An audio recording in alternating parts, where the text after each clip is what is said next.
Let's get started by installing SheetGPT. Launch your web browser and go to SheetGPT.ai. Near the top of the screen, tap Install, and you'll see a link to install. Mine says uninstall because I've already installed it. So you just click that link to install, and it will be installed in Google Sheets in your Google Drive. Now I'll go to my Google Drive. I'm going to click New, Google Sheets.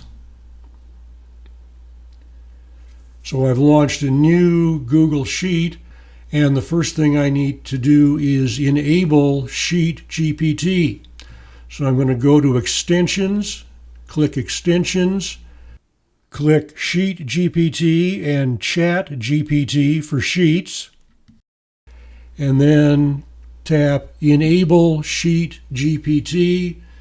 It'll work for a second, and then it will tell me that SheetGPT is enabled.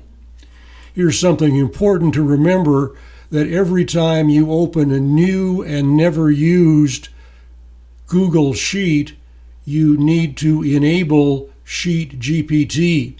Once you enable it in a spreadsheet, you never have to re-enable it for that spreadsheet. But when you open a brand new, never used Google Sheet, you have to enable SheetGPT.